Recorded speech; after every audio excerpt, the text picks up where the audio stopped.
Hi, welcome to the Hour Workshop. Today we're going to show you how to clear jam staples from the HTX50 hammer tacker. First, you need to remove the pusher by pushing in to unlock and sliding it out of the tool.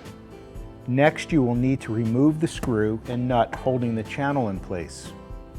Loosen the screw with a screwdriver and nut driver. If you do not have a nut driver, you can use a pair of pliers.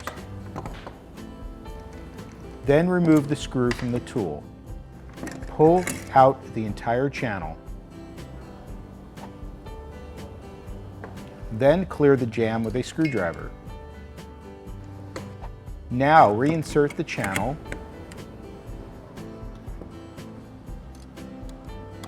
Reinsert the screw and nut, then tighten.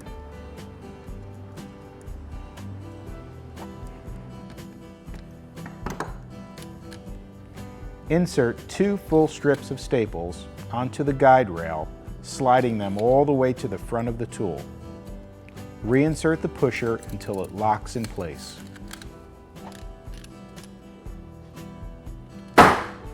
And now you can get back to work.